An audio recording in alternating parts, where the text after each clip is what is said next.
এই লুচ্চা ছেলে, তোমার তো সাহস কম না? তুমি আমার কোমরে টাচ করেছো। ম্যাম, আপনাকে যদি আমি না ধরতাম তাহলে তো আপনি ট্রাকের সাথে অ্যাক্সিডেন্ট করতেন। আবারও মিথ্যা কথা বলিস। মেয়েটা আবারও মেঘের দুই গালে দুইটা চর বসিয়ে দিল। এদিকে মেঘ তো রেগে আগুন, কারণ তাকে অ্যাক্সিডেন্টের হাত থেকে বাঁচিয়েছে, আবার চরও খেয়েছে। এটা দেখে মেঘ এবার বলতে লাগলো, দেখুন ম্যাম, আর একবার যদি আপনি আমার শরীরে টাচ করেন তাহলে কিন্তু অনেক খারাপ হয়ে যাবে, এই বলে দিলাম। কি খারাপ হবে? এখন যদি আমি চিৎকার করি তাহলে আশেপাশের সব লোক দৌড়ে আসবে তোকে মারার জন্য। আজকে কলেজে ইম্পর্ট্যান্ট ক্লাস আছে, এমনিতেই বাড়ি থেকে লেট করে বের হয়েছি, আবার তোর সাথে এই ঘটনা। আর কোনোদিন যদি দেখি কোনো মেয়ের সাথে এমন বাজে ব্যবহার করতে, তাহলে তোকে আমি পুলিশে দেব। মেয়েটার কথা শুনে মেঘের মাথা আরো গরম হয়ে গেল। এমনিতেই দুই গালে দুইটা করে মোট চারটা চর খেয়েছে, গাল দুটো টমেটোর মতো লাল হয়ে আছে। মেয়েটা যেই চলে যেতে চাইবে, এমন সময় মেঘ মেয়েটার হাতে হাত রেখে টান মেরে তার কাছে নিয়ে আসতো আর বলতে লাগলো, আমাকে চর মারার ফল এই দেখো, আমি কি করি তোকে। এই বলে মেঘ তার ঠোঁট জোড়া মেয়েটার ঠোঁটের সাথে এক করে দিয়ে কিস করতে লাগলো। উম্মা উম্মা উম্মা, আমাকে চর মারার ফল এটা। এখন যাই আমি। মেঘ তার বাইকটা নিয়ে চলে গেল। ওইখান থেকে এইদিকে মেয়েটা তো রেগে আগুন হয়ে গেছে। ঘড়ির দিকে তাকাতেই দেখতে পেল 10টা 15 বেজে গেছে। এটা দেখে মেয়েটা মনে মনে বলতে লাগলো, আল্লাহ, তুমি সব সময় আমার কপালেই এমন লিখো কেন? এমনিতেই আজকে ঘুম থেকে উঠতে দেরি হয়ে গেছে, আবার এই ছেলেটা আমার সঙ্গে এইসব। ছি ছি ছি, ভাবতেই অবাক লাগতেছে। আজকে মনে হয় না আর ক্লাস টেস্টটা দিতে পারবো। এই বলে মেয়েটা দৌড় দিল ভার্সিটির উদ্দেশ্যে। 5 মিনিটের মধ্যে মেয়েটা চলে গেল ভার্সিটিতে। ক্লাসরুমের সামনে দাঁড়িয়ে হাঁপাচ্ছে আর বলতেছে, স্যার, আসতে পারি? আরে মায়া, তুমি আজকে এত দেরি করলে কেন? তাড়াতাড়ি ভিতরে আসো, পরীক্ষা শেষ হতে আরও 15 মিনিট বাকি আছে। স্যার, ঘুম থেকে উঠতে দেরি হয়ে গেছে। আচ্ছা, এই নাও প্রশ্ন আর খাতা লেখা শুরু করো। মায়া স্যারের কাছ থেকে প্রশ্ন আর খাতা নিয়ে লেখা শুরু করলো। চলুন এখন পরিচয়টা সেরে ফেলা যাক। এখন যে পরীক্ষা দিচ্ছে, এই হচ্ছে আমাদের গল্পের নায়িকা। নাম হচ্ছে সুমাইয়া তাসনিম মায়া। সবাই তাকে মায়া নামেই চিনে। এই কলেজের গুড গার্ল সে। মায়া এবার অনার্স 2য় বর্ষের ছাত্রী।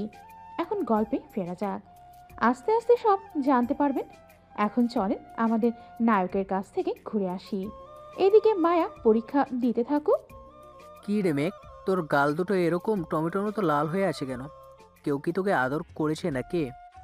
শালা, আর বলিস না, আমার ভাগ্যটাই খারাপ। ওই দিন পাশের বাসার আন্টির পাখি উড়ে গেছে, ওইটা ধরে দিয়ে এসেছি। ওইখানেও আন্টি আমাকে চোর বলে ডেকেছে। আজকে কলেজে আসার সময় একটা মেয়ে হাঁটতে হাঁটতে মাঝ রাস্তায় চলে গেছে, তাকে বাঁচিয়েছি। সেই মেয়ে বলে কিনা আমি লুচ্চা, আমি তার কোমরে ইচ্ছা করে হাত দিয়েছি। সে আমাকে দুই গালে চারটা চড় দিয়েছে, আমি তার ঠোঁটের স্পর্শ দিয়েছি। ব্যাস, খেল খতম, পয়সা হজম। তুই আগ বাড়িয়ে উপকার করতে যাস কেন? তোকে বারবার মানা করা সত্ত্বেও তুই উপকার করতে যাস। আচ্ছা বাদ দে এসব কথা, এখন মেয়েটা দেখতে কেমন সেটা একটু বল। সালা, তুই আর ভালো হলি না। আমি রাইসাকে এখনই বলতেছি, তুই যে অন্য মেয়ের দিকে তাকাস ড্যাব ড্যাব করে। জানিস ওই তো রাইসা আমার কথা কতটুকু বিশ্বাস করে। হয়েছে দোস্ত, আর বলতে হবে না। এখন চল ক্যান্টিনে গিয়ে তোর গালে কিছুক্ষণ বরফ ডলতে থাকি, তাহলে তোর গাল আরও ফুলে যাবে। হুম, চল যাই। মেঘ আর রাফি চলে গেল ক্যান্টিনে। চলুন এবার আমাদের নায়কের পরিচয় পর্বটা সেরেই ফেলি। আমাদের নায়কের নাম হচ্ছে মেঘ। এবার অনার্স 3য় বর্ষে পড়ে। তার বাবা বিখ্যাত বিজনেসম্যান। তারা দুই ভাই বোন। মেঘের পরিচয়টা তো এতটুকু থাক, আবার পরে জানতে পারবেন সব কিছু। মেঘ আর রাফি ক্যান্টিনে বসেই দুই গালে বরফ টলতেছে। এদিকে মায়া তার পরীক্ষা শেষ করে তার সব ফ্রেন্ডদের নিয়ে চলে আসলো ক্যান্টিনে। চেয়ারে বসতেই মায়ের বান্ধবী মারিয়া বলতে লাগলো, আচ্ছা মায়া, তুই কি কোনো দিনও শুধরাবি না? আমি প্রতিদিন তোকে ফোন দিয়ে ঘুম থেকে উঠিয়ে কলেজে আনি, আজকেও কতগুলো ফোন দিয়েছি, ঘুম থেকে তো উঠেছিস, তাহলে দেরি হলো কেন কলেজে আসতে? এই দিকে তো পরীক্ষায় ডাব্বা মেরে কান্না করবি। আর বলিস না মারিয়া, এক ছেলে রাস্তার মধ্যে আমার কোমর জড়িয়ে ধরেছিল। ওইখানে ছেলেটার গালে কয়েকটা চড় মারার পর যেই চলে আসতে যাব তখন ছেলেটা আমাকে টান মেরে তার বুকের সাথে লাগিয়ে জড়িয়ে ধরে লিপকিস করেছে। ওই ছেলেকে যদি আর একবার পাই তাহলে আমি তাকে খুন করব। যা হবার হয়ে গেছে, এখন এসব ভুলে যা। কি খাবি বল? যা ইচ্ছা অর্ডার দে, তোরা যেটা খাবি আমিও সেটাই খাবো। ঠিক আছে, অর্ডার দিতেছি। মারিয়া 4 জনের জন্য কফি অর্ডার করে দিল। এইদিকে মেঘ তার গালে কিছুক্ষণ বরফ ডলার পর গালের ফোলাটা একটু কমলো। এটা দেখে রাফি বলতে লাগলো, মেঘ চল দোকান থেকে কিছু খেয়ে আসি, খুব ক্ষুধা লাগছে। শালা পেটুক কোথাকার, তাড়াতাড়ি চল গিয়ে খেয়ে আসি, না খেলে তো আবার কান্না করবে তোর পেট। হা হা হা। এমনিতেই 5 জনের খাবার একলা সাবার করে দিস তুই। থাক, যাইতে হবে না, আমি কিছু খাবো না, তুই একাই গিয়ে খেয়ে আয়। আরে চল, আমি তো মজা করছিলাম তোর সাথে, তুই সিরিয়াসলি নিস কেন সব কিছু? তুই যা, আমি খাবো না কিছু। আচ্ছা তুই বস এইখানে, আমি গিয়ে আবার নিয়ে আসতেছি দুজনের জন্য। আর তুই এক কাজ কর, ইমন আর ইমতিয়াজকে ফোন দিয়ে বলে দে চলে আসার জন্য এইখানে। ঠিক আছে, তুই যা। মেঘ চলে আসলো দোকানের সাথে। মেঘকে দেখে দোকানের ছোট ছেলেটা বলতে লাগলো, কি মেঘ ভাইয়া, তোমার গালগুলা এত ফুলা ফুলা কেন? কোনো মেয়ে চুমা দিছে নাকি? রবিন, তুই পিচ্ছি মানুষ, তুই এইসব বুঝবি না। একটা সিগারেট আর কফি দিয়ে আয় আমাদের টেবিলে। সিগারেটের কথা শুনে মায়া পিছনে তাকাতেই দেখে মেঘ দাঁড়িয়ে আছে। মেঘকে দেখে মায়া তো রেগে আবার আগুন হয়ে যায়। মায়ার এমন রাগান্বিত মুখ দেখে রাইসা বলতে লাগলো, আরে বান্ধবী, আবার কি হলো? এভাবে রেগে যাচ্ছিস কেন তুই? অবশেষে কিনা আমি এই সিগারেট খোরের চুম্মা খেলাম। ওয়াক, থু থু। আজকে তো আমি এটাকে পুলিশে দেব। তোরা বস এইখানে। এই বলে মায়া চেয়ার থেকে উঠে মেঘের সামনে দাঁড়াতেই মেঘ তার মুখের ভেতরে থাকা সমস্ত সিগারেটের ধোঁয়া মায়ার মুখের ওপর ছেড়ে দিল। এইদিকে মায়া কাশতে শুরু করলো। কিছুক্ষণ পর মায়া কিছুটা স্বাভাবিক হয়ে মেঘের শার্টের কলার চেপে ধরে বলতে লাগলো, কলেজে সিগারেট খাওয়া অ্যালাউ না, তুই জানিস না? আজকে তোকে প্রিন্সিপাল স্যারের কাছে নিয়ে যাব। চল আমার সাথে। এই মেয়ে, তোমার তো সাহস কম না। একে তো আমার শার্টের কলার চেপে ধরেছো, আবার বলতেছো প্রিন্সিপালের কাছে নিয়ে যাবে। রাস্তায় কিন্তু বেশি কিছু করি নাই, তোমার ভাগ্য ভালো। এখন যদি বেশি করো তাহলে কিন্তু। তাহলে কি? তাহলে কি আমাকে ভয় দেখানো হচ্ছে? আমি তোমার এইসব ফাও কথায় ভয় পাই না। বলে দিলাম। মায়া, কলারটা ছেড়ে দে বলতেছি। তুই মেঘ ভাইয়াকে চিনিস না, উনি যা বলে তাই করে। এখন আল্লাহ ভালো জানে তোর কি অবস্থা হয়। রাইসা, তুইও আমাকে চিনিস না, আমি রেগে গেলে কি করতে পারি। এই তোকে বলেছি না আমার সাথে আসতে। মেঘ মায়ার হাত ছাড়িয়ে নিল তার কলার থেকে। আস্তে আস্তে মায়ার দিকে এগিয়ে যাচ্ছে। এদিকে মায়াও পিছিয়ে যাচ্ছে আর বলতেছে, দেখো, আমি কিন্তু তোমাকে ভয় পাই না বলে দিলাম। ভয় পাও না? তাহলে পিছনে যাচ্ছ কেন? এক জায়গায় দাঁড়াও, দেখি তোমার কত বড় সাহস এই মেঘ চৌধুরীর শার্টের কলার ধরার। আজ পর্যন্ত এই কলেজে আমার সাথে গলা উঁচু করে কেউ কথা বলতে পারে নাই, সেইখানে তুমি আমার শার্টের কলার ধরেছো। এই বলতেছে আর মায়ার দিকে ক্রমশ এগিয়ে যাচ্ছে। এদিকে মায়াও পেছনে যেতে যেতে এক পর্যায়ে দেওয়ালের সাথে লেগে পড়ে। এদিকে মেঘ আবারও মায়ার কোমর জড়িয়ে ধরে এক হাতে, এটা দেখে তো ক্যান্টিনে থাকা সবাই হতবাক হয়ে যায়। এক হাতে কোমর জড়িয়ে ধরেছে, আরেক হাতে মায়ার চুলের মুঠি ধরেছে, যাতে কিস করার সময় মায়া নড়াচড়া কম করতে পারে। আস্তে আস্তে মেঘ তার ঠোঁট জোড়া মায়ার ঠোঁটের সাথে চেপে ধরে ললিপপের মতো চুষতে থাকে। কিছুক্ষণ চষার পর মেঘ একটু জোরেই মায়ার ঠোঁটের মধ্যে কামড় বসিয়ে দেয়। মায়ার সাথে সাথে চিৎকার করে ওঠে। আহ! মায়ার চিৎকার শুনে মেঘ মায়াকে ছেড়ে দিয়ে ওইখান থেকে চলে যায়। এইদিকে মায়ার ঠোঁট থেকে ক্রমশ রক্ত বের হতে থাকে। মায়া তার হাত দিয়ে ঠোঁট চেপে ধরে দৌড়ে চলে যায় ওয়াশরুমে। কিছুক্ষণ কুলি করার পর রক্ত পড়াটা বন্ধ হয়। আয়নার সামনে দাঁড়িয়ে ঠোঁটটা দেখতে লাগলো মায়া। বেশ খানিকটাই কেটে গেছে। এদিকে রাইসা, মারিয়া, শারমিন, নিপা চলে আসলো ওয়াশরুমে। এসে দেখে মায়া দাঁড়িয়ে আছে। মায়াকে দেখে রাইসা বলতে লাগলো, কেন তুই মেঘ ভাইয়ার শার্টের কলার ধরতে গেলি? এখন দেখলি তো কি হয়েছে তোর অবস্থা। আগে কখনোই মেঘ ভাইয়াকে কোনো মেয়ের সাথে এমন করতে দেখি নাই, তোর সাথে এমন করতেছে কেন বুঝতেছি না। এই খচ্চর বেটা সকালেও রাস্তায় এমন করেছে, আবার ক্যান্টিনেও এমন করেছে। এখন দেখ আমার ঠোঁট কতটা কেটে গেছে। বেশ ভালো হয়েছে, তোকে এতবার বারণ করার পরও তুই ওনার শার্টের কলার থেকে হাত ছাড়িস নাই। এখন বুঝ কেমন হয়। হ্যাঁ, এখন আমি খাবার খাবো কি করে? এই খচ্চর বেটার জন্য আমি খাবারও খেতে পারবো না। যা হবার হয়ে গেছে, এখন চল তোকে রিকশায় তুলে দিয়ে আসি। ওইদিকে রাফি আবার আমার জন্য অপেক্ষা করতেছে। তুই চলে যা, আমি একাই যেতে পারবো। মারিয়া চল প্রিন্সিপাল স্যারের কাছে, এই খচ্চর বেটার নামে একটা বিচার দিয়ে আসি। কোনো কিছুই করবে না প্রিন্সিপাল স্যার, কারণ এই কলেজে প্রত্যেকটা স্যার ভালো করে জানে মেঘ ভাইয়ের আচরণ কেমন। সো বেশি কিছু করিস না, হিতে আবার দেখবি তোর উপর বিপদ আসবে। আমি যা বলছি তাই কর। বাড়িতে গিয়ে একটু মলম লাগিয়ে নে, না হলে খাবার তো দূরে থাক, অন্য কিছুই খেতে পারবি না। মায়া আর কিছু না বলেই চলে গেল বাড়িতে। এদিকে মেঘ বসে আছে রাফির সামনে। মেঘকে দেখে হাসি খুশি মনে হচ্ছে। এটা দেখে রাফি বলতে লাগলো, কি ব্যাপার মেঘ, মেয়েটাকে তো কিস করলে? দেখলাম মেয়েটার ঠোঁট থেকে রক্ত পড়তেছে, বেশ ভালো করে লিপ কিস করেছিস। আর বলিস না, এমনিতেই আমার শার্টের কলারে কোনো ছেলে ধরলে আমার রাগ 390% হয়ে যায়। আবার এটা তো মেয়ে, সকালের রাগটা এমনিতেই যায় নাই এই মেয়ের উপর থেকে। আবার সিগারেট খাচ্ছিলাম দেখে মেয়েটা এসে আমাকে বলতেছে চল প্রিন্সিপাল স্যারের কাছে যাব। এখন দেখ কেমন লাগে। প্রিন্সিপাল তো দূরে থাক, এই কলেজের কোনো স্যার আমার কিছুই করবে না। ওই মেয়েটা হয়তো জানে না। দুইবার লিপ কিস করেছিস, আবার এখন ক্যান্টিনে করছিস, এটা তো অনেকেই দেখছে। এখন যদি কারো কানে যায় তাহলে বুঝতে পারছিস কি হতে পারে। তবে মামা, মেয়েটা কিন্তু বেশ সুন্দরী, তোর সাথে ভালোই মানিয়েছে। ধুর শালা, এসব মেয়ে আমার জন্য কিছুই না। এর চেয়ে কত সুন্দর সুন্দর মেয়ে আমার পিছনে লেগে আছে আমাকে বিয়ে করার জন্য। আর তুই বলতেছিস এই মেয়ের কথা? কথার দাম নেই তাই তো কিছু বলি না। এখন খাবারটার দাম ঠিক দিয়ে দে, আমি রায়সাকে নিয়ে রুম ডেট করতে যাব। ঠাস ঠাস ঠাস শালা, এরপর একবার রুম ডেটের কথাটা যদি আমার সামনে বলিস তাহলে তোর খবর আছে। বাড়িতে বললে কি হয়?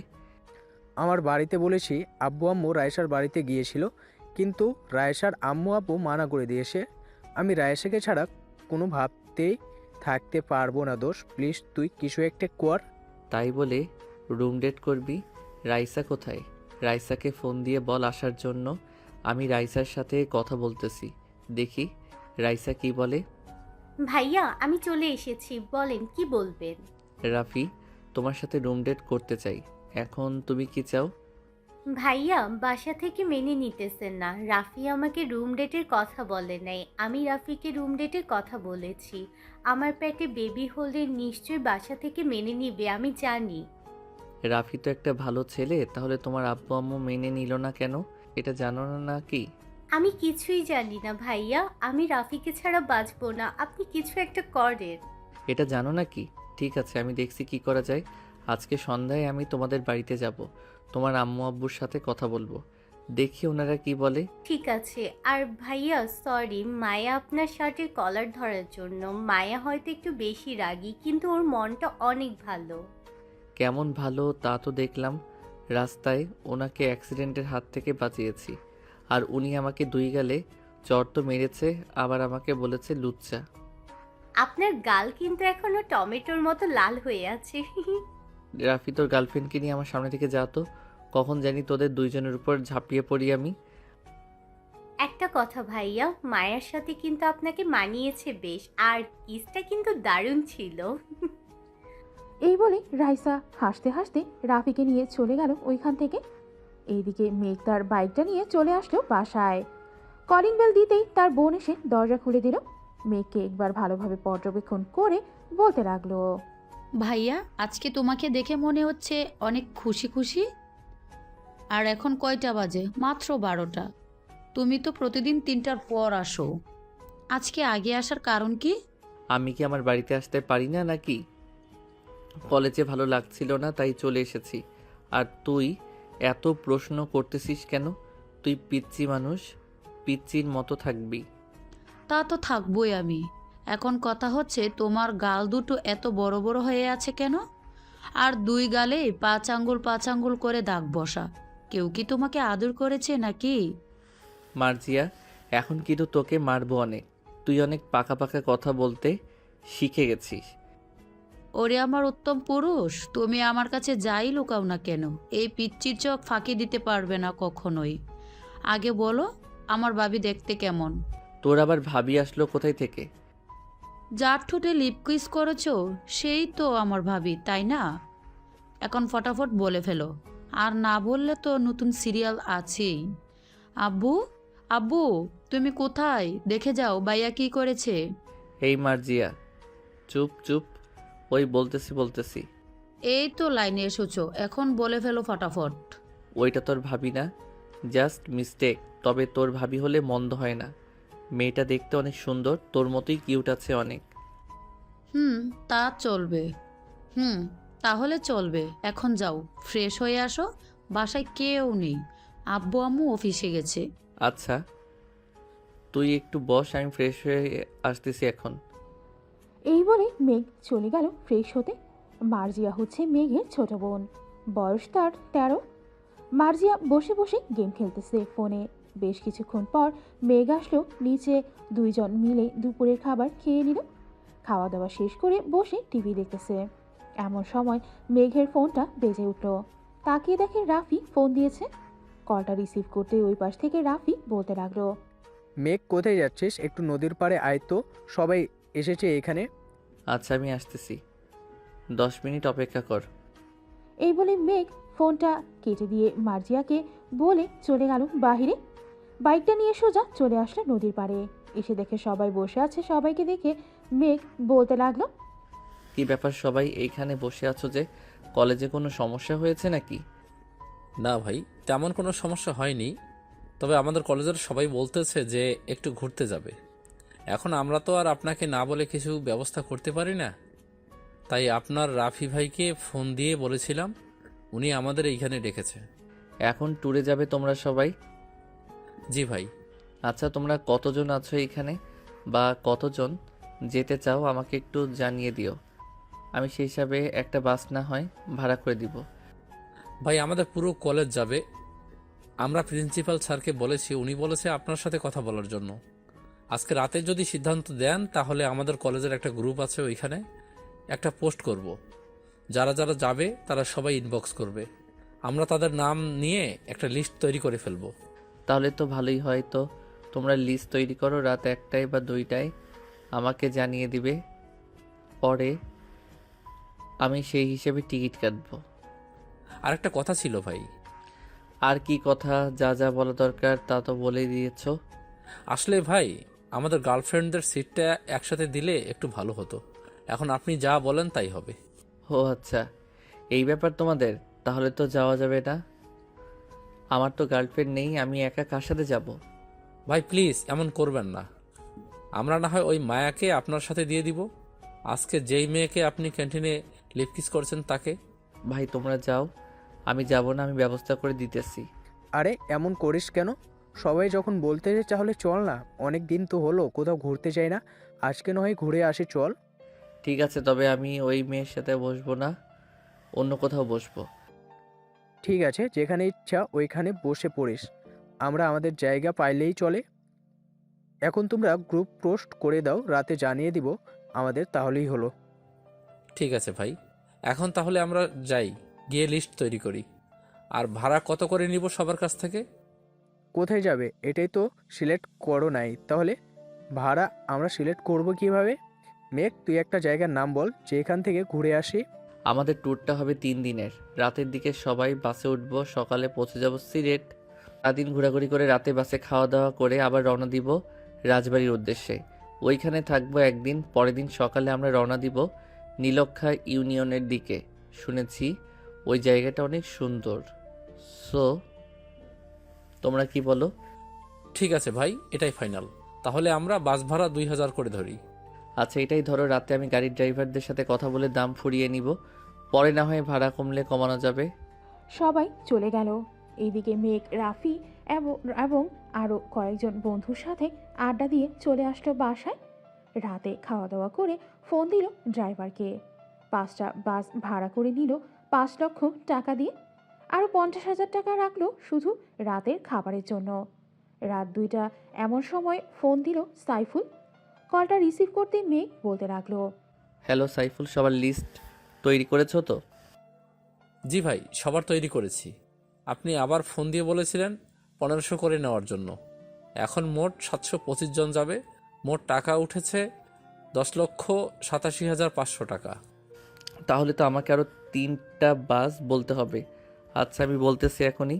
তুমি গ্রুপে আরেকটা পোস্ট করে বলে দাও যে কালকে সন্ধ্যা 7টার মধ্যে সবাই কলেজে থাকতে।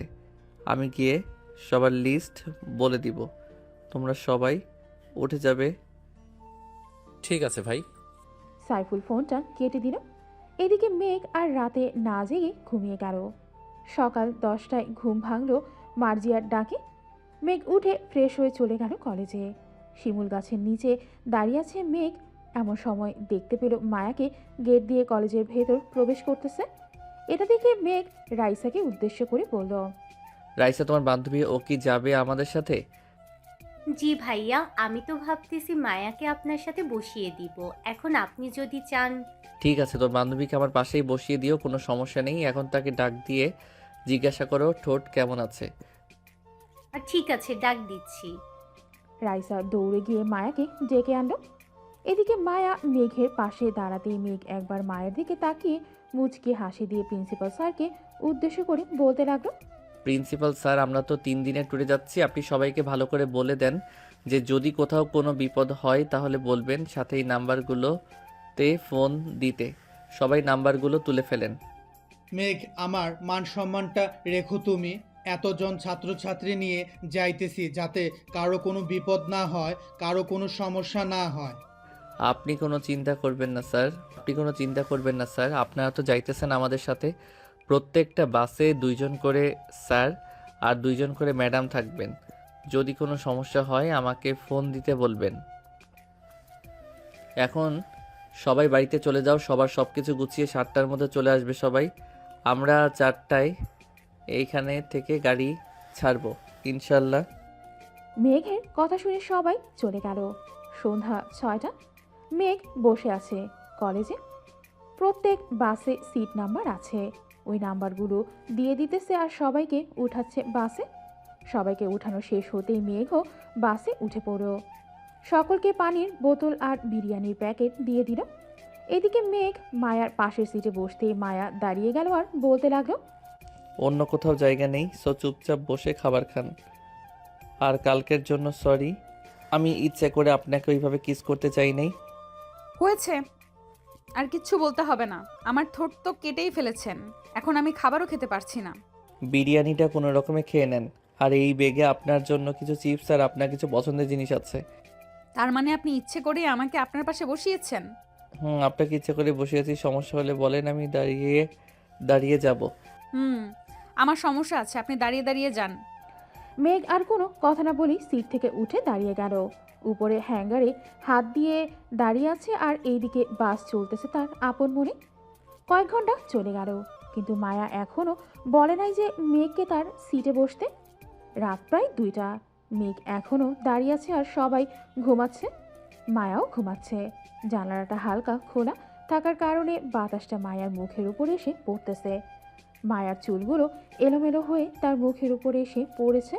এটা দেখে মেঘ আস্তে আস্তে মায়ার মুখের চুলগুলো সরিয়ে দিতেই মায়া বলে উঠল, আর কষ্ট করতে হবে না, বসে থাকেন সিটে।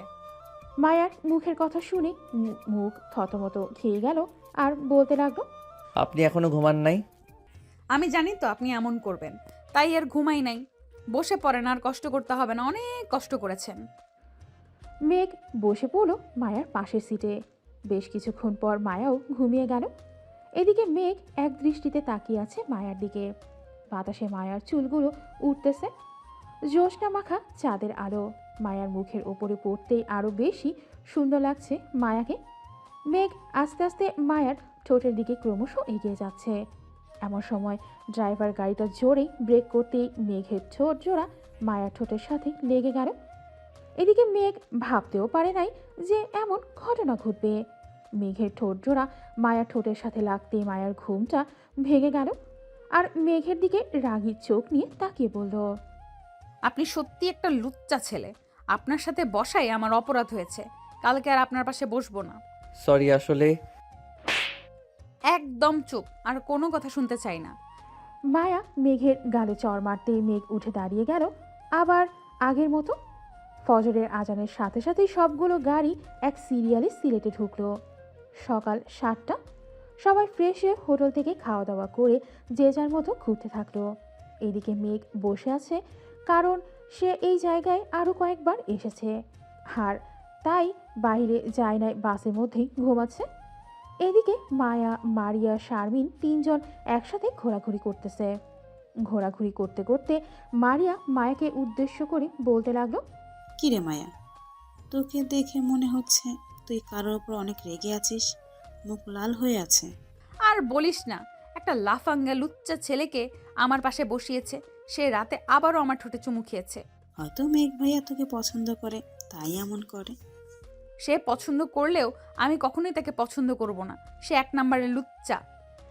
কেন যে মেঘ ভাই আমাকে পছন্দ করলো না? আমাকে পছন্দ করলে যা চাইতো আমি তাই দিতাম ওনাকে। তাহলে তুই বসে পড়িস আমার সিটে, রাতে ভালো করে আদর করে দিস তোর এই লুচ্চা ক্রাশকে। কিন্তু শিট, চেঞ্জ করা যাবে না। যেখানে বসেছে ওইখানেই বসে থাকতে হবে। চেঞ্জ করা গেলে তো আমি কবেই চলে যেতাম তার কাছে। হয়েছে, এই টপিক বাদ দিয়ে এখন চল কিছু ছবি তুলে নেই। সবাই ছবি তুলতে লাগলো। দুপুর 2টা বাজতেই নদী থেকে গোসল করে মেঘ সবার জন্য রান্না বসিয়ে দিল। এদিকে সকল ম্যাডামরা মেঘকে হেল্প করতেছে। 6টার মধ্যেই রান্না শেষ হতেই সবাই বাসে বসে পড়ল। মেঘ সবার জন্য হিসেব করে সবগুলো বাসে খাবার দিয়ে আসতো। দোকান থেকে একটা সিগারেট নিয়ে খেতে খেতে চলে আসতো বাসের সামনে। প্রিন্সিপাল স্যারকে বলে মেঘ চলে গেল 4 নাম্বার বাসে, কারণ আজকে আর মায়ার সাথে বসবে না। মেঘকে না দেখতে পেয়ে রাইসা বলতে লাগলো, কি রে মায়া, মেঘ ভাইয়া আসলো না যে? তুই কি ওনাকে কিছু বলেছিস কি? আমি কি বলতে যাব? আমি কিছুই বলি নাই। আর উনি কোথায় আমিও জানি না। প্রিন্সিপাল স্যার, মেঘ ভাইয়া তো এখনো আসেন নাই, বাস তো ছেড়ে দিচ্ছে। মেঘ 4 নাম্বার বাসে আছে। মায়া তোমার পাশে বসবে আয়শা। ঠিক আছে স্যার। রাতে সবাই খাওয়া দাওয়া শেষে বসে আছে। এদিকে মেঘ তার সিটে বসে গেম খেলতেছে। রাত প্রায় 12টা। মায়া কি যেন একটা জিনিস মিস করতে লাগলো, কিন্তু সে বুঝতে পারছে না। এদিকে মেঘ জানালার কাছে বসে বাতাস খেতে খেতে ঘুমিয়ে গেল। রাজবাড়ি আসতেই মেঘ সবাইকে সকালের নাস্তা করিয়ে দিয়ে পুরো রাজবাড়িটা ঘুরিয়ে দেখালো। আজকে একবারও মেঘ মায়ার দিকে তাকায়নি। এদিকে মায়া বারবার মেঘের দিকে তাকাচ্ছে। সে কি করতেছে সব কিছু দেখতেছে। সন্ধ্যা হয়ে আসতেই মেঘ আবারও সবাইকে নিয়ে বাসে উঠে পড়ল। এমন সময় মায়া রাইসাকে উদ্দেশ্য করে বলল, রাইসা, তুই একটু স্যারকে বলে মেঘকে এখানে আনার ব্যবস্থা কর না। আজকে কেন ভাইয়াকে লাগবে? আয়শার সাথেই আজকে রাতটা কাটিয়ে দে। কালকে তো ওই জায়গায় ঘোরাঘুরি করে রাত 11টার মধ্যে বাসে চলে যাব। ও আচ্ছা, তাহলে আর কি বলবো, থাক। মেঘ আবারও 3 নাম্বার বাসে উঠে পড়ল। মায়া যেই বাসে আছে সেই বাসে। মেঘ রাইসাকে উদ্দেশ্য করে বলতে লাগলো, রাইসা, তুমি তোমার বান্ধবীর সাথে গিয়ে বসো। রাফির সাথে আমার কিছু কথা আছে। ঠিক আছে ভাইয়া, আপনারা কথা বলেন, আমি বসতেছি। মায়া আর রাইসা গল্প করতে লাগলো, কিন্তু মায়ার মন তো পড়ে আছে মেঘের কাছে। মায়াকে ছটফট করতে দেখে রাইসা বলতে লাগলো, কি মায়া, কষ্ট হচ্ছে নাকি? আমার কিসের কষ্ট হবে? আমি তো বসেই আছি, তোর কষ্ট হচ্ছে সেটা বল। বুঝি বুঝি, আর বলতে হবে না। মেঘ ভাইয়া, আপনি ওই সিটে গিয়ে বসেন। রাফির সাথে না বলতে কেমন যেন লাগে। হায় রে ভালোবাসা, আজ পর্যন্ত আমার কপালে একটা জুটলো না। যাও, রাফির কাছে যাও। মেঘ মায়ার পাশে বসতেই মায়া একটু নড়ে চড়ে বসতো। এদিকে মায়া ঘুমের ভান ধরে শুয়ে আছে, যাতে মেঘ প্রথম দিনের মতো আজকে আবার তার সাথে এমন করে। কিন্তু মেঘ তো ফোন টিপতে ব্যস্ত। এটা দেখে মায়া রাগে মেঘের ঠোঁট জোড়া তার ঠোঁটের সাথে চেপে ধরে কামড় বসিয়ে দিল। বেশ কিছুক্ষণ যাওয়ার পর মায়া মেঘকে ছেড়ে দিয়ে আবারও তার সিটে ভালো করে বসে পড়ল। এইদিকে মেঘের ঠোঁট থেকে রক্ত পড়তেছে। এটা দেখে মেঘ বলল, আমার ঠোঁট থেকে রক্ত পড়তেছে, কিছু করেন বা এখন কি করি? ওয়েট। এটা বলে আবারও মায়া তার ঠোঁট জোড়া মেঘের ঠোঁটের সাথে লাগিয়ে চুষতে লাগলো ললিপপের মতো। প্রায় 20 মিনিট মায়া মেঘের ঠোঁট জোড়া চুষে খেয়ে নিল। ভালো এক্সপিরিয়েন্স আছে তোমার। আগে কয়জনের সাথে করেছো? মেঘ, মুখ সামলে কথা বলবে। একমাত্র তোমার সাথে ছাড়া আমার এই শরীর কেউ স্পর্শ করতে পারে নাই। ও আচ্ছা, এখন আমি ঘুমাবো তোমার বুকে। এইভাবে কিভাবে ঘুমাবে? আর কেউ দেখলে কি বলবে? কেউ কিছুই বলবে না, এখন ঘুমাতে দাও। মেঘ মায়ার বুকের সাথে মাথাটা ঠেকিয়ে বলতে লাগলো। তুমি আজকে পড়ো নাই ওটা? মেঘের মুখ থেকে এই কথা শুনে মায়া লজ্জায় পড়ে গেল। কি বলবে বুঝতে পারছে না। মায়া চুপচাপ মেঘকে জড়িয়ে ধরে আছে। এইদিকে মেঘ পরম যত্রে মায়ার বুকে ঘুমিয়ে গেল। ফজরের আজান দিতেই মায়ার ডাকে ঘুম ভাঙল মেঘের। মেঘ, ফজরের আজান দিতেছে, উঠো। উঠতেছে, একটা চুমু দাও। মায়া মেঘের পুরো মুখে অনেকগুলো কিস করলো। ফজরের আজান দিতে গাড়ি এসে নীলক্ষা ইউনিয়নের জায়গায় থামল। সবাই সকালের সূর্যোদয় দেখল। মেঘ বিভিন্ন জায়গায় ঘুরিয়ে ঘুরিয়ে দেখাতে লাগলো সবাইকে। দেখা দেখি শেষ করে দুপুরে খাবার খেয়ে আবার উঠে পড়ল বাসে। রাত 9টা বাজতেই গাড়ি এসে থামলো আজিমপুর কলেজ গেটের সামনে। মেঘ সবার সিট নাম্বারগুলো নিয়ে সবাইকে গাড়িতে উঠিয়ে দিল, যাতে সবাই বাড়িতে চলে যেতে পারে। ড্রাইভারদের 6,25,000 টাকা দিয়ে দিল মেঘ। মেঘ, এখন বাসায় যা, বাকি যা টাকা থাকবে কালকে হিসাব করে সবাইকে দিয়ে দেওয়া হবে, কি বলিস? আমিও এটাই ভাবতেছি, তবে প্রিন্সিপাল স্যারের সাথে কালকে কথা বলে নেই। উনি কি বলে তাও তো শুনতে হবে, তাই না? চল, তোকে বাড়িতে দিয়ে আমি ওই দিক দিয়ে চলে যাব। তোর যেতে হবে না, আমি একাই যেতে পারবো, তুই যা। মেঘ চলে গেল বাসায়। ফ্রেশ হয়ে রাতে খাওয়া দাওয়া করে বসে আছে সোফায়। এমন সময় মেঘের আম্মু আর মার্জিয়া এসে মেঘের পাশে বসে বলতে লাগলো, মেঘ, লেখাপড়া তো করতেছিস, তোর আব্বুর অফিসেও তো মাঝে মধ্যে সময় দিতে পারিস কি? তাহলে তোর আব্বু কিছুটা সময় রেস্ট করতে পারবে। আম্মু এই বছরটা শেষ হোক, নতুন বছর থেকে আমি দেখাশোনা করব। আর মার্জিয়া, রাত হয়েছে অনেক, ঘুমাতে যা। আর একটু পর ঘুমাবো, তুমি ঘুমাতে যাও। যাচ্ছি। মেঘ চলে গেল ঘুমোতে। সকাল 7টায় মেঘের ঘুম ভাঙল ফোন কলের শব্দে। ঘুম ঘুম চোখে কলটা রিসিভ করতে ওই পাশ থেকে প্রিন্সিপাল বলল, মেঘ, তুমি একটু তাড়াতাড়ি কলেজে আইসো তো, কথা আছে তোমার সাথে। ঠিক আছে স্যার, আমি এখনই আসতেছি, আপনি কলেজে আসেন। ঠিক আছে, আসো। মেঘ ফ্রেশ হয়ে কিছু না খেয়ে চলে গেল কলেজে। গিয়ে দেখে প্রিন্সিপাল স্যার তার কেবিনে পায়চারি করতেছে।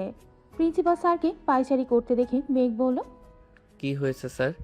আপনি এই পাশ থেকে ওই পাশে যাইতেছে, আবার এই পাশে আসতেছেন কেন? কি সমস্যা হয়েছে নাকি? মেঘ, সকালে আমার কাছে একটা ফোন কল এসেছে থানা থেকে, একটা লাশ পাওয়া গেছে। আমার তো খুব চিন্তা হচ্ছে, ওইটা আমাদের কলেজের ছাত্রী না তো? না স্যার, আমাদের কলেজের ছাত্রী না। আমি নিজে একজন ছাত্র, আমি নিজে একজন একজন করে সবাইকে গাড়িতে তুলে দিয়েছি। আর ছাত্রছাত্রী আসলেই বোঝা যাবে, যদি কেউ কম থাকে তাহলে না হয় আমরা গিয়ে দেখে আসব। আপনি এত চিন্তা করবেন না। আর আমাদের কাছে 4,15,000 টাকা আছে, এই টাকাগুলো কি করব, সবাইকে দিয়ে দেব না আমাদের কলেজের ফান্ডে জমা করে রাখবেন? যদি কেউ সাহায্য চায় পরে তাকে দিবেন। ছাত্রছাত্রী আসুক, এরপর দেখা যাবে ওদের সাথে আলোচনা করে। আর তুমি দেখো তো 725 জন এর মধ্যে কত টাকা করে পড়ে? স্যার 572 টাকা করে পড়ে। তাহলে তো অনেক টাকা। এখন সবার সাথে কথা বলে দেখি ওরা কি বলে। জি স্যার, কথা বলেন, আমি ক্যান্টিন থেকে আসতেছি। মেঘ চলে গেল ক্যান্টিনে। হালকা পাতলা নাস্তা করে চলে আসলো শিমুল গাছের নিচে। ঘড়ির দিকে তাকিয়ে দেখে সকাল 10টা বাজে। সবাই কলেজে প্রবেশ করতে লাগলো। 12টায় মেঘ সবাইকে নিয়ে চলে গেল হলরুমে। প্রিন্সিপাল স্যারের হাতে মাইক দিয়ে বলতে লাগলো, মেঘ, স্যার টাকার বিষয়টা নিয়ে আলোচনা করে ফেলেন। প্রিয় ছাত্রছাত্রী, আমরা 3 দিনের ট্যুর শেষ করে আসলাম গতকালকে। তোমরা আমাদের যা টাকা দিয়েছো, গাড়ি ভাড়া, খাবার খবর সব দিয়ে আমাদের কাছে আরও 4,15,000 টাকা রয়েছে। এখন তোমরা যদি বলো আমরা এই টাকাগুলো আমাদের কলেজের ফান্ডে জমা করে রাখবো, এই টাকা দিয়ে গরিবদেরকে সাহায্য করতে পারবো, বা আমাদের কলেজের কোনো স্টুডেন্ট এর যদি কোনো সমস্যা হয় তাহলে আমরা টাকাগুলো দিয়ে তাকে সাহায্য করতে পারবো। আর যদি বলো তোমাদেরকে টাকা ফেরত দিয়ে দিতে, তাহলে তোমরা সবাই 772 টাকা করে পাবে। এখন তোমরা যেটা বলবে সেটাই হবে।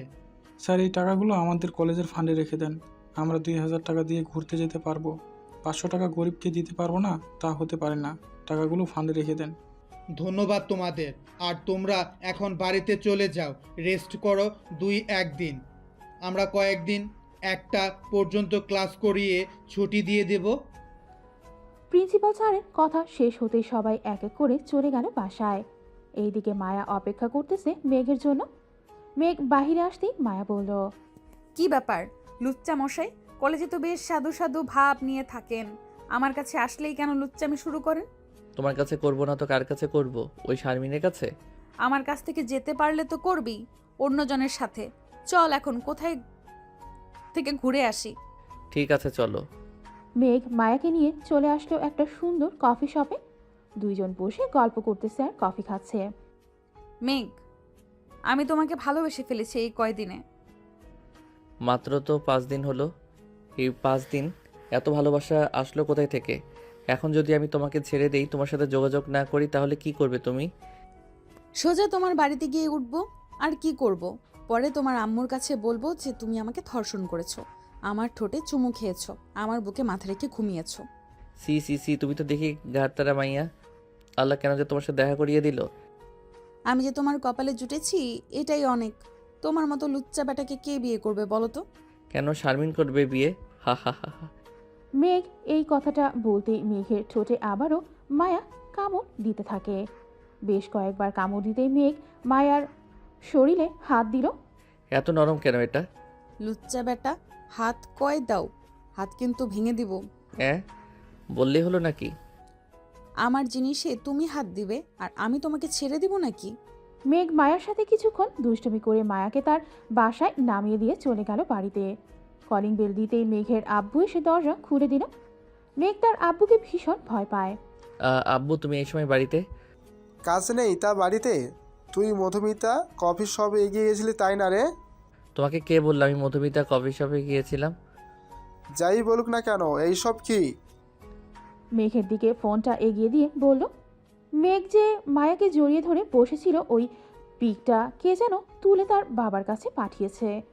কফি শপে বসে আছিস, এইসব করা হচ্ছে তাই না? ভালো ভালো, আমিও এক সময় এনেছিলাম। মেঘের কাছে হাত রেখে তার বাবা কথাটা বলল। এইদিকে মেঘ তো ভয়ে শেষ হয়ে যাচ্ছিল। তার বাবার মুখে এমন কথা শুনে মুখে কিছুটা দীর্ঘ নিঃশ্বাস ফেলে বলল, আসলে আব্বু, মেয়েটাকে আমি...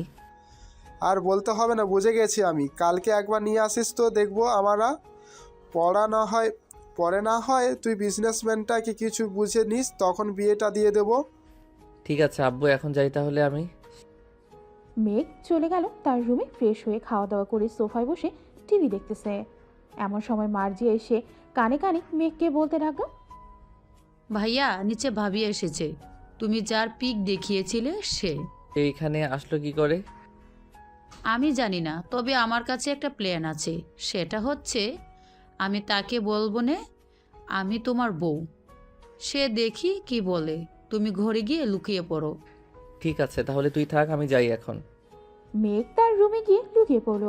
এদিকে মার্জিয়া দরজা খুলতেই দেখে মায়া দাঁড়িয়ে আছে। মায়াকে না চেনার ভান করে বলতে লাগলো, কে আপনি? কার কাছে এসেছেন? মেঘ বাসায় আছে নাকি? ওর সাথে একটু দরকার ছিল। আমার জামাইয়ের সাথে আপনার কি দরকার? আর আপনাকে তো আগে কখনোই এই ভাষায় দেখি নাই আসতে বা যাইতে। আপনার জামাই মানে বুঝলাম না, কি বলতেছেন আপনি? মেঘ বিবাহিত, আগে তো জানতাম না। আগে জানলে কি করতেন? আর যা বলার আমাকে বলেন, আমি আমার বরকে বলে দিব। কিছু না, এমনি এসেছিলাম। আচ্ছা আমি এখন যাই, মেঘ বাসায় আসলে আমার কথা বইলেন। ঠিক আছে, যান তাহলে। মায়া চলে গেল। এইদিকে মার্জিয়া তো বেশ খুশি। দরজাটা লাগিয়ে দিয়ে দৌড়ে চলে আসলো মেঘের রুমে। এসে দেখে তার ভাইয়া ফোনে কার সাথে যেন কথা বলতেছে। মার্জিয়াকে দেখে ফোনটা রেখে দিল মেঘ, আর বলতে লাগলো, কি যে মায়া চলে গেছে নাকি? যেই ডোজ দিয়েছি আমি, দেখবে আজকে সারা রাত কান্না করবে তোমার জন্য। কালকে হয়তো তোমার ওপর দিয়ে ঝড় যাবে, দেখে নিও। মার্জিয়ারে, তুই তো আমাকে বাস খাইয়া দিলি, এখন সে আমাকে ভুল বুঝবে। আমি গেলাম মায়ার কাছে। কোথাও যাইতে হবে না, গড়েই বসে থাকো, আমি গেলাম এখন।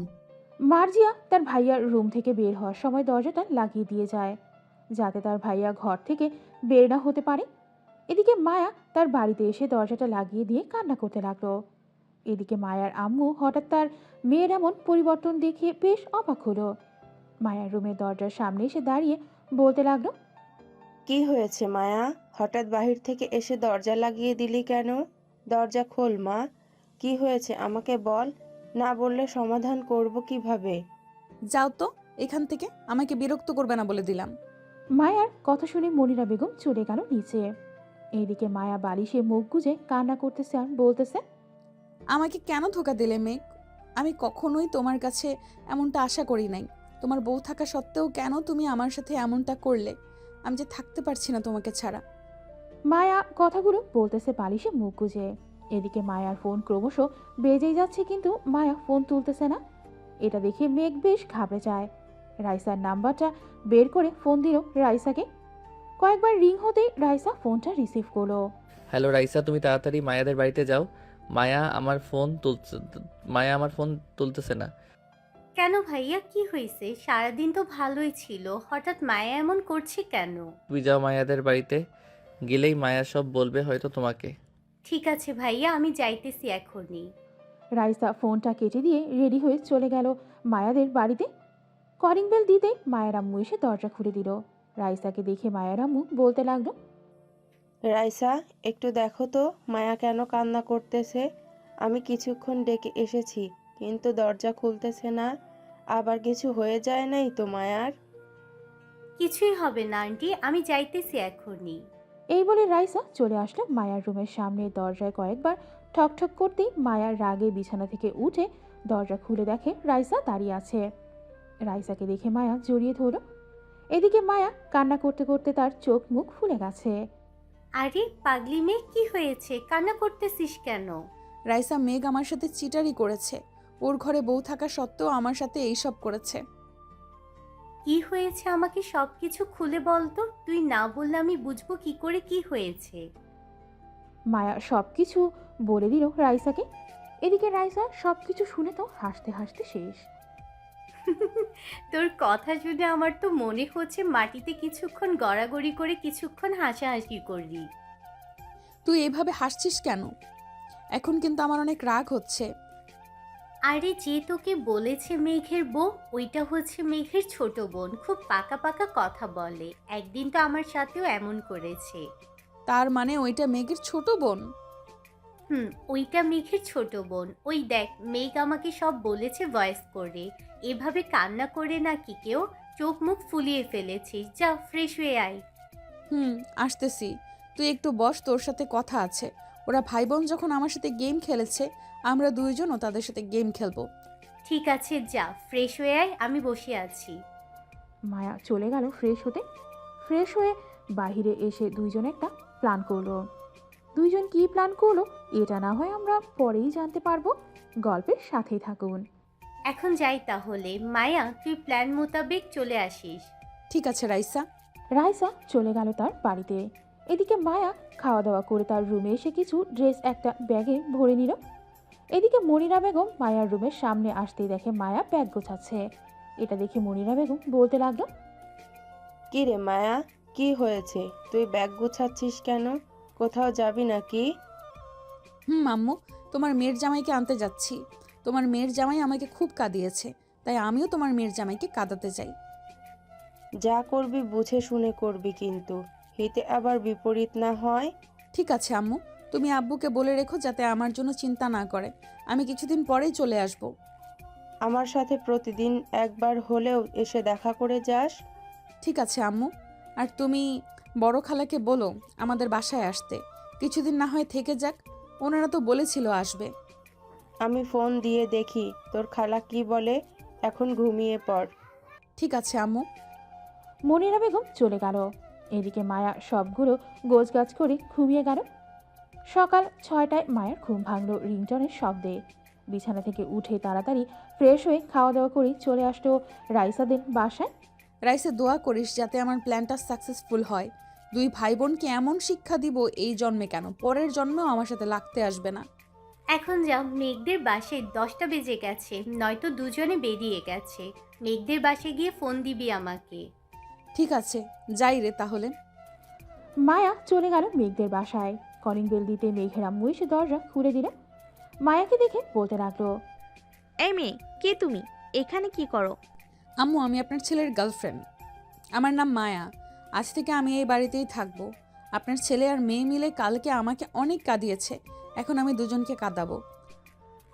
যাক, একজন পাইলাম আমার মেয়ে আর ছেলেকে কন্ট্রোল করার মতো। ভিতরে আসো মা। মায়া ভেতরে চলে গেল। মায়াকে মার্জিয়ার রুমটা দেখিয়ে দিল মেঘের আম্মু। মায়া ফ্রেশ হয়ে নিচে এসে চলে আসলো। শাশুড়ি আর বৌমা বসে বসে সিরিয়াল দেখতেছে। এইদিকে মেঘ কলেজে অপেক্ষা করতেছে মায়ের জন্য। বেলা 11টা বেজে গেছে, কিন্তু মায়া এখনও আসতেছে না দেখে মেঘ রাইসাকে বলতে লাগলো, রাইসা, আজকে মায়া আসলো না যে, বাসায় কোনো সমস্যা হয়েছে নাকি? না তো, বাসায় তো সব কিছু ঠিকঠাকই আছে। মায়ের জ্বর এসেছে, তাই হয়তো আসে নাই। চিন্তা করবেন না, কালকে হয়তো আসবে। জ্বর এসেছে বলে ফোনেরও কি জ্বর আসবে? ফোনটা বন্ধ করে রাখছে নাকি আমার সাথে কথা বলবে না তোমার বান্ধবী? আমি তো জানি না তো কথা বলবে না কি কথা বলবে না। কালকে ওদের বাড়ি থেকে আসার পর আর যোগাযোগ হয়নি আমাদের। ও আচ্ছা, তোমরা ক্লাস করো, আমি বাড়িতে চলে যাচ্ছি। কোনো কিছুই ভালো লাগতেছে না। আচ্ছা ভাইয়া, আপনি যান। যদি মায়ের সাথে কথা হয় তাহলে আমি আপনাকে জানিয়ে দিব। ঠিক আছে। এই বলে মেঘ তার বাইকটা নিয়ে বাসার দিকে রওনা দিল। এইদিকে রাইসা মায়ার নতুন সিমে ফোন দিতেই মায়া রিসিভ করলো। রাইসা, বল কি হয়েছে? আমাদের প্ল্যান ঠিকঠাক মতো চলতেছে। মেঘ তোর কথা চিন্তা করতে করতে বেচারা পাগল হয়ে বাসার দিকে যাইতেছে। ঠিক আছে, এখন রাখলাম, আমি আমার কাজ করে গিয়ে। তাড়াতাড়ি যা। মায়া ফোনটা কেটে দিয়ে চলে আসলো মার্জিয়ার রুমে। ব্যাগ থেকে একটা বোরখা আর হিজাব বের করে পরে নিল। মুখটা হিজাব দিয়ে এমনভাবে বেঁধেছে যাতে তাকে কেউ চিনতে না পারে এবং মুখ দেখা না যায়। সব কিছু পরে চলে আসলো নিচে। হাসনা বেগম মায়ার এমন কাণ্ড দেখে বলতে লাগলো, কি ব্যাপার মায়া, তুমি এই সময় বোরকা পরছো কেন আর মুখও ঢেকে রেখেছো? আপনার ছেলে আসতেছে, আর আমি যে এই বাড়িতে এসেছি কাউকে বলবেন না। দুইজনকে এমন টাইট দিব যাতে আর কোনো দিন কারোর সাথে বেয়াদপি না করে। ওই দেখো, মেঘের নাম নিতে না নিতেই কলিং বেল বেজে উঠেছে। যাও গিয়ে দরজা খুলে দেখো মেঘ এসেছে কিনা, নাকি অন্য কেউ। আম্মু, যাচ্ছি। মায়া দরজা খুলতে মেঘকে দেখতে পেল, কিন্তু মেঘের খেয়াল নেই কোনো দিকে। সোজা সিঁড়ি বেয়ে চলে গেল তার নিজের রুমে। মায়া বুঝতে পেরেছে যে তাকে না দেখতে পেয়ে মেঘের এমন অবস্থা হয়েছে, তাই মায়াও দরজা লাগিয়ে দিয়ে মেঘের পিছু পিছু চলে আসলো তার রুমে। মেঘ বিছানায় শুয়ে ফোনের গ্যালারিতে থাকা মায়ার একটা ছবি বের করে দেখতে লাগলো। এদিকে মায়া মেঘের হাত থেকে ফোনটা সপাট করে নিয়ে নিল আর বলতে লাগলো, আজ থেকে এই বাড়িতে কেউ ফোন চালাতে পারবে না, তাই আপনিও ফোন চালাতে পারবেন না। এই মেয়ে, তুমি কে? আর আমার রুমে অনুমতি ছাড়া ঢুকেছো, আবার আমার ফোনও নিয়ে নিছো। তোমাকে তো আগে কখনোই এই বাসায় দেখি নাই। দেখবেন কোথায় থেকে? আমি তো আজকে এই বাড়িতে এসেছি। এই বাড়ি পুরোটাই এখন আমার, তাই আমি যা বলবো তাই তাই করতে হবে আপনাকে। এই মেয়ে, কি আবল তাবল বলতেছো?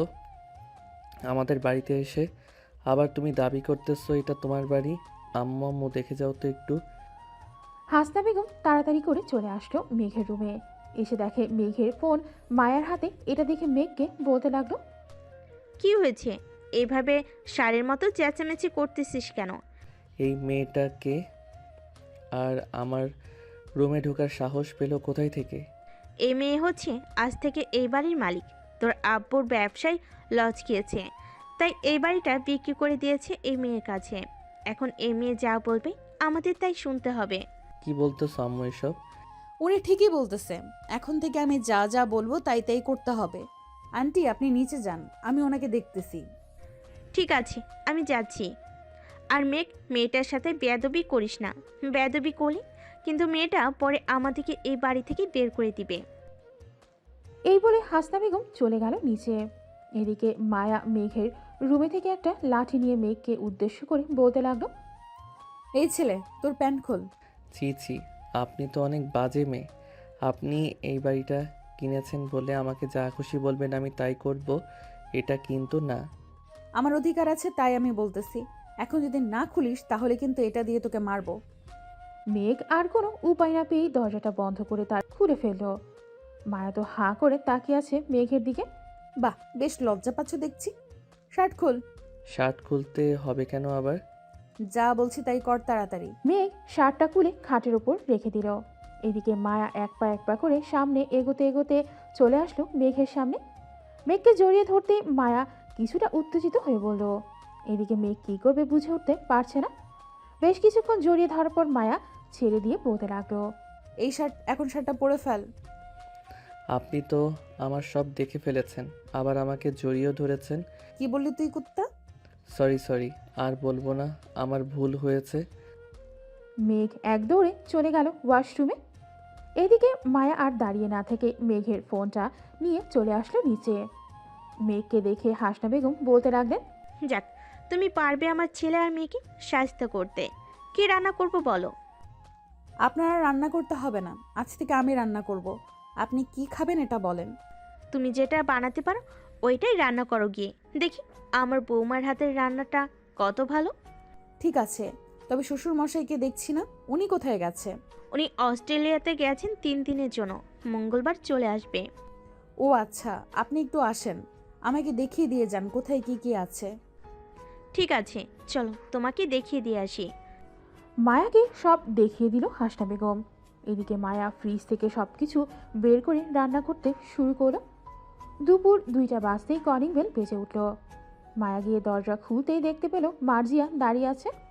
মার্জিয়াকে দেখে মায়া বলতে লাগলো, কি ব্যাপার মার্জিয়া আক্তার, স্কুল শেষ করে এসেছো তাই না?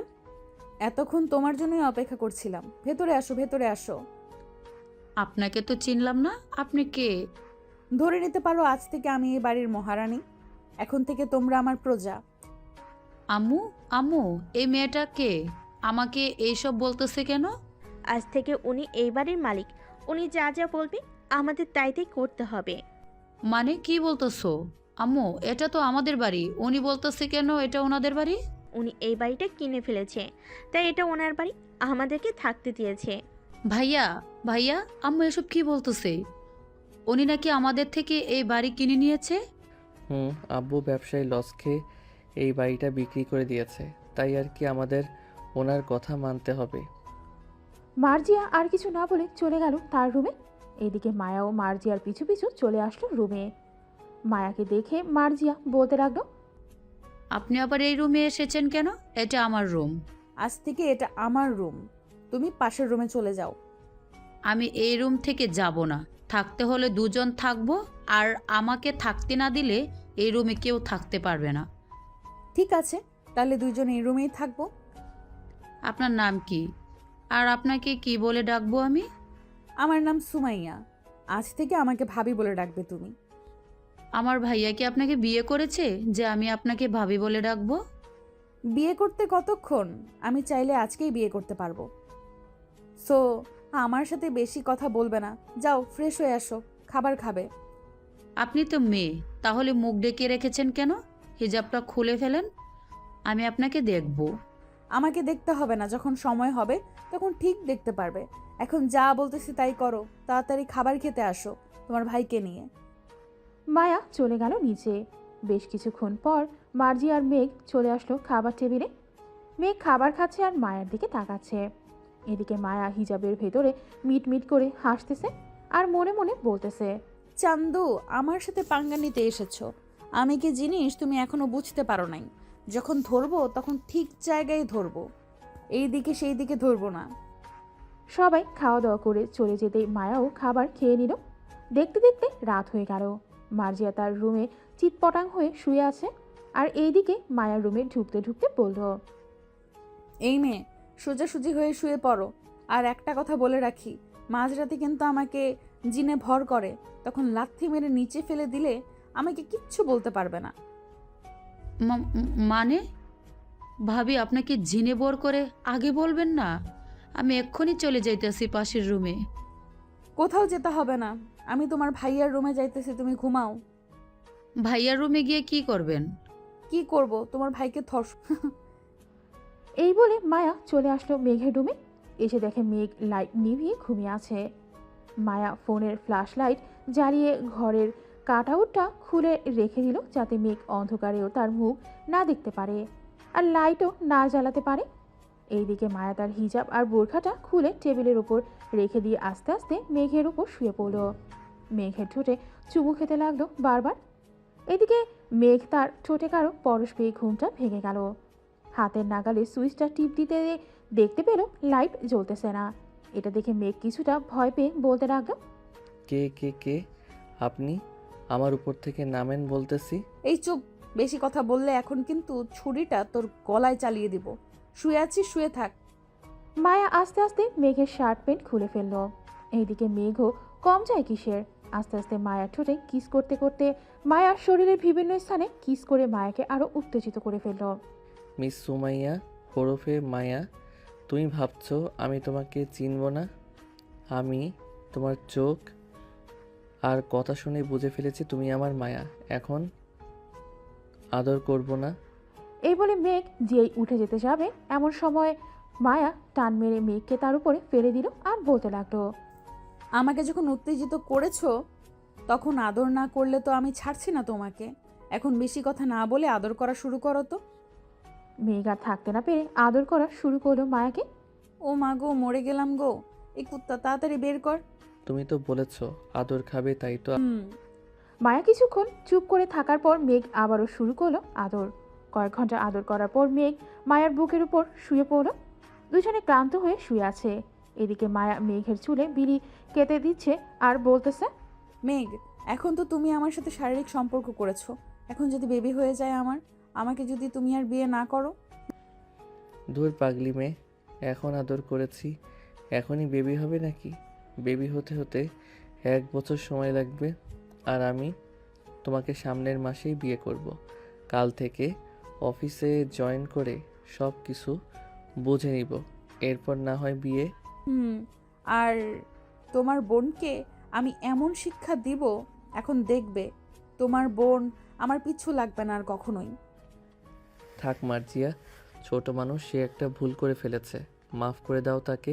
ঠিক আছে, এখন তাহলে ঘুমাও। দুইজন কাপড় পরে একে অপরকে জড়িয়ে ধরে ঘুমিয়ে গেল। সকাল 7টা দুইজনের ঘুম ভাঙল মার্জিয়ার ডাকে। ভাইয়া ভাইয়া উঠো, কলেজে যাবে না? তোমার ভাইয়া কলেজে যাবে না, অফিসে যাবে আজকে। কথাটা বলতে বলতেই মায়া দরজাটা খুলল। মায়াকে দেখে তো মার্জিয়া ভূত দেখার উপক্রম। মায়া ভাবি, আপনি এইখানে? কেন, এইখানে কি অন্য কারোর থাকার কথা ছিল? না, তা থাকবে কেন, কিন্তু আপনি এত সকালে এইখানে আসলেন কি করে?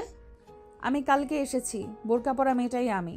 যাও এখন রেডি হয়ে আসো, তোমার ভাইয়া একটু ঘুমাক। তার মানে আপনি আর ভাইয়া সামথিং সামথিং?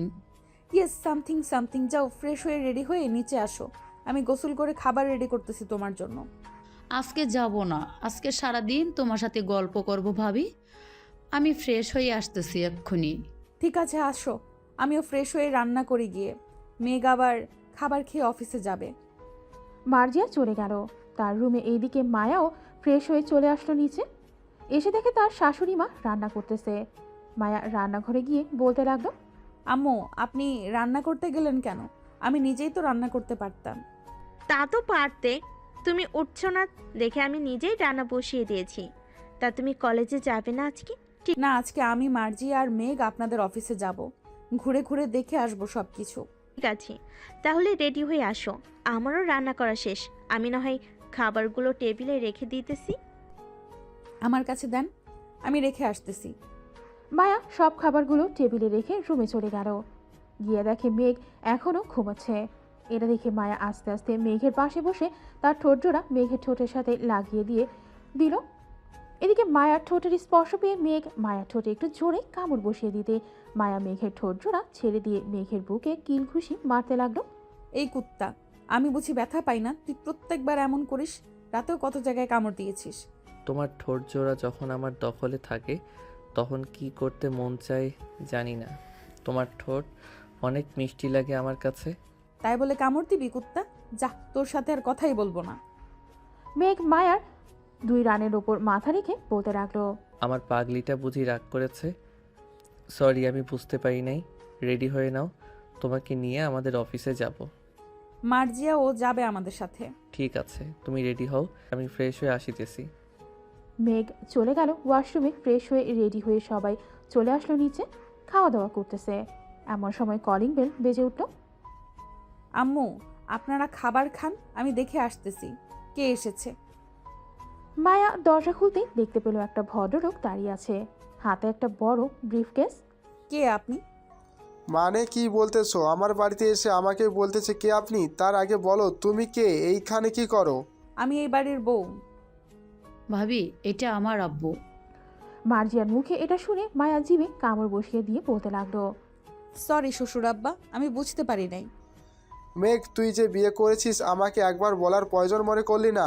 আমি 2 দিন বাড়িতে নেই আর এইখানে তারা আনন্দ করতেছিস। আব্বু, আমরা এখনো বিয়ে করি নাই। আপনি এসেছেন এখন 2 পরিবার কথা বলে আমাদের বিয়ে না হয় ঠিক করবেন। তার আগে মেঘ আপনার ব্যবসা বাণিজ্য একটু সামলে নেক। মেঘ, আজকে একটু অফিসে থেকে ঘুরে আসিস তো, ম্যানেজার তোকে সব কিছু বুঝিয়ে দেবে। আমি কয়েকদিন রেস্ট করি, শরীরটা ভালো যাচ্ছে না রে দিন দিন। ঠিক আছে আব্বু। মেঘ খাওয়া দাওয়া করে মার্জিয়া আর মায়াকে নিয়ে চলে গেল অফিসে। 3 জন ঘোরাঘুরি করে অফিসটা দেখে নিল। মেঘ তার বাবার কেবিনে বসে আছে। এমন সময় ম্যানেজার আসতো। স্যার, আসতে পারি? আসুন। আজ থেকে আপনার আন্ডারে যতগুলো অফিস আছে সবগুলো আমি দেখাশোনা করব। কোথায় কি হচ্ছে, কি লাগবে কি না লাগবে, A to Z আমাকে বলবেন। ঠিক আছে স্যার, বলবো। এই নেন, ফাইলগুলো একটু দেখে সাইন করে দেন। আজকে কয়েকজন বিদেশি ক্লায়েন্ট আসবে, ওদের সাথে আপনাকে একটা মিটিং করতে হবে। ঠিক আছে, তা করব। কয়টার সময় মিটিং হবে? বিকেল 5টার সময় মিটিং হবে। এটা খুবই গুরুত্বপূর্ণ মিটিং। ধরে নিতে পারেন ওদের সাথে ডিল হলে আমাদের অফিসের ডাকনাম হবে। ওদের সাথে আমরা 10 বছরে একটা ডিল করতে পারবো। ঠিক আছে, আমি 5টার আগেই এইখানে থাকবো। যা যা দরকার সব কিছু রেখে দিয়েন। ঠিক আছে স্যার। আরেকটা কথা, মার্জিয়া ম্যামের সাথে আরেকটা মেয়েকে দেখলাম, ওনাকে তো চিনলাম না।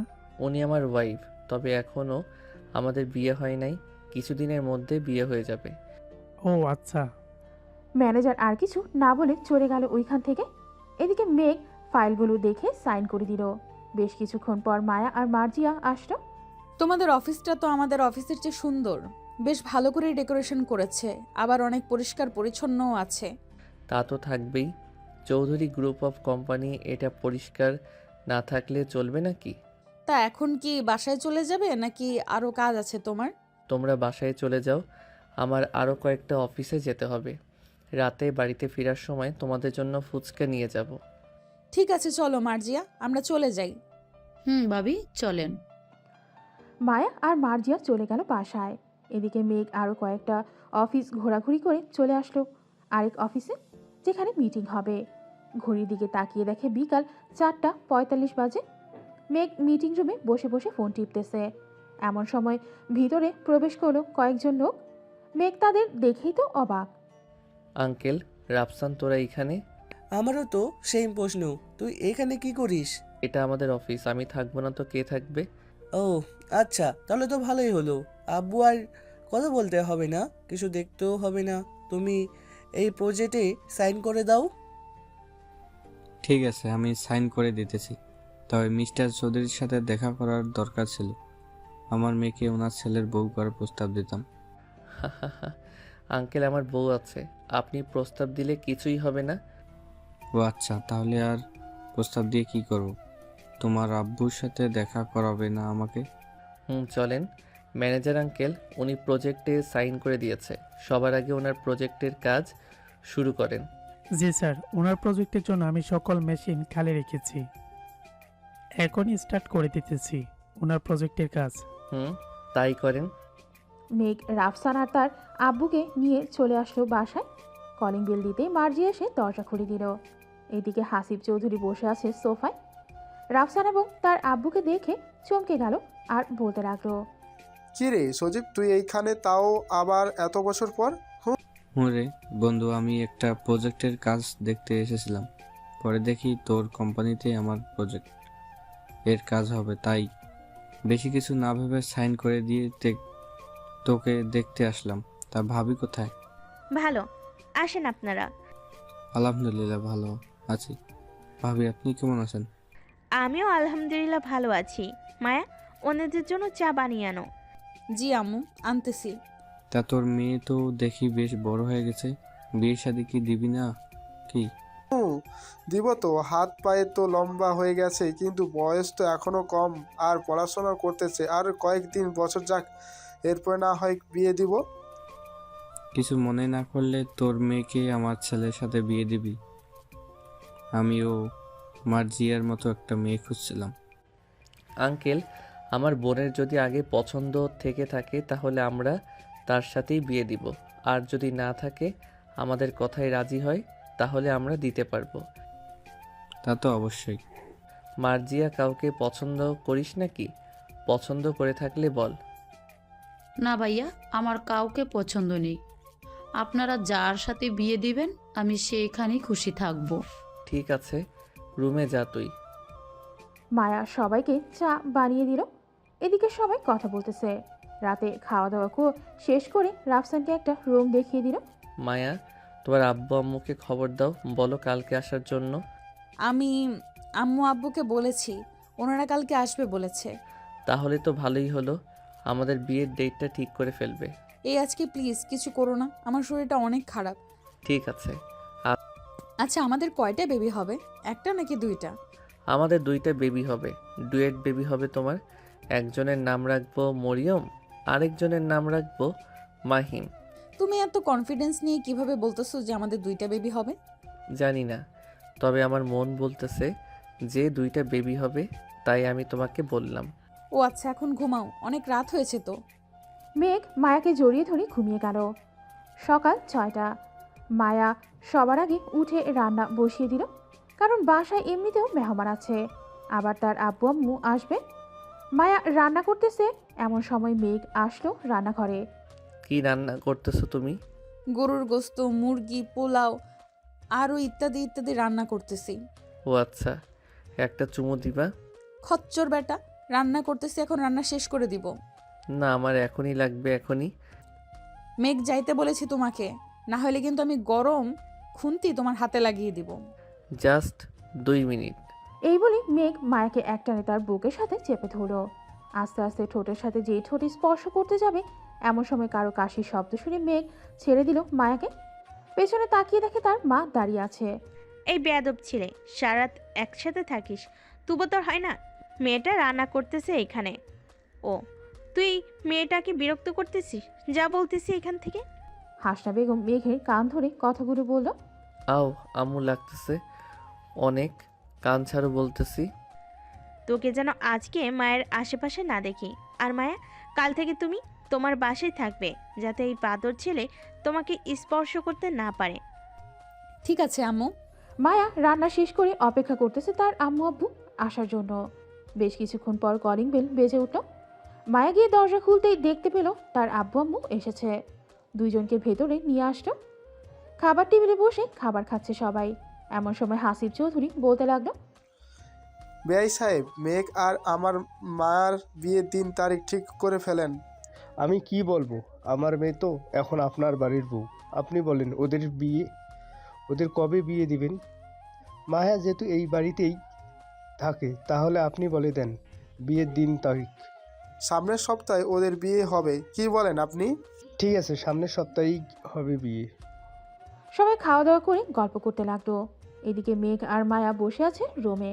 মায়া মেঘকে উদ্দেশ্য করে বলতে লাগলো, এই তোমার কি লজ্জা শরম নেই? আম্মুর সামনে তুমি কি করছিলে ওইসব? এখন আম্মু কি ভাববে বলো তো? আম্মু কিছুই ভাববে না, সামনের সপ্তাহে তো আমাদের বিয়ে। আমি একেবারে তোমাকে আমার কাছে পাবো, এই কয়েকদিন আদর করব না? এটা তোমার ইচ্ছা, আদর করবে কি করবে না। আজকে মেয়ে বাড়িতে চলে যাব, কিছু করতে চাইলে এক্ষুনি করতে পারো। মেঘ মায়াকে জড়িয়ে ধরে কিস করতে লাগলো। বিকাল 5টায় মায়াকে নিয়ে তার আব্বু আম্মু চলে গেল বাড়িতে। পরের দিন থেকে দুই বাড়িতেই বিয়ের আয়োজন করা শুরু হলো। বাড়িটা বেশ সুন্দর করে সাজিয়েছে কেয়ারটেকাররা। সাজানো শেষ করে মায়াদের বাড়িও সাজিয়ে দিল। বড় বড় বিজনেসম্যানদের বিয়েতে ইনভাইট করেছে, তারা তো আসবেই। মেঘ, মায়া আর তুই গিয়ে তোদের বিয়ের ড্রেসগুলো পছন্দ করে কিনে আন। আমরা তোদের ড্রেস পছন্দ করে দিব না। ঠিক আছে আম্মু, যাইতেছি এখনই। মেঘ চলে আসলো মায়াদের বাড়িতে।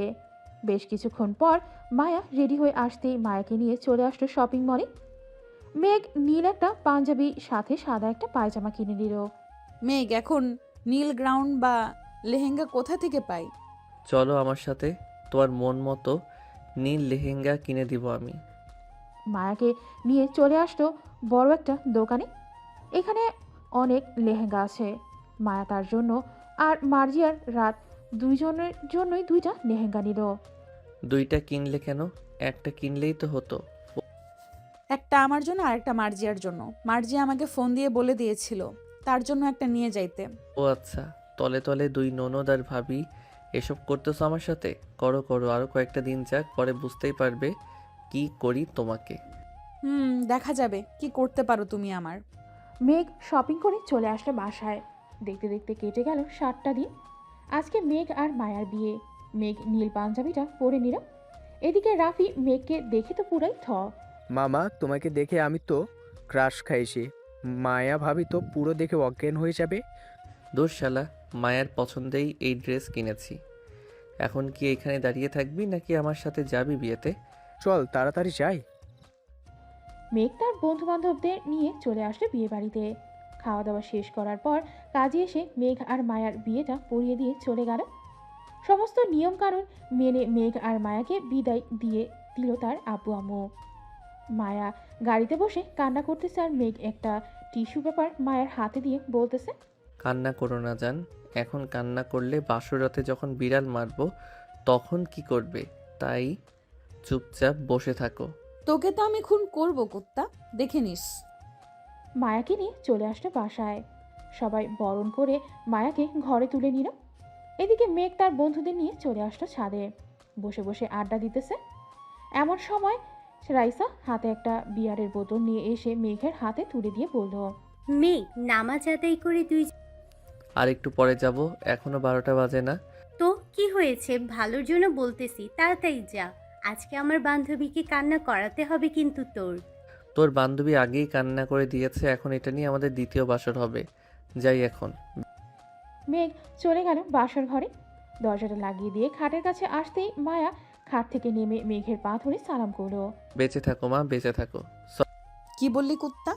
আমি তোর কোন জন্মের মা লাগি? হ্যাঁ, সরি সরি, আমার ভুল হয়ে গেছে। চলো এখন নামাজ আদায় করে নেই। চলো। নামাজ আদায় করে মেঘ আর মেঘলা খাটে বসে আছে। মেঘ খাটের নিচ থেকে বিয়ারের বোতলটা বের করতেই মায়া তো অবাক। এটা তুমি কোথায় পেয়েছো? রাইসা দিয়েছে, এইগুলো খেয়ে তোমার উপর অত্যাচার করতে বলেছে। ও আচ্ছা, তো বসে আছো কেন? খাওয়া শুরু করো। মেঘ আর মায়া দুজনে বিয়ারের বোতল মুখে পুরে নিল। মেঘ মায়ার ঠোঁটের দিকে ক্রমশ এগিয়ে যাচ্ছে। এদিকে মায়াও এগিয়ে আসতেছে। এই যে পাঠক পাঠিকারা, তোমরা আর কি দেখতেছো? এখন আমাকে 2টা বেবি আনার তো সুযোগ দিবে। এখন না হয় আমাকে আর মেঘলাকে একা ছেড়ে দাও। আজকের গল্পটা এই পর্যন্ত। আবারও দেখা হচ্ছে নতুন কোনো গল্পে। ততক্ষণ সবাই ভালো থাকবেন, সুস্থ থাকবেন। ধন্যবাদ।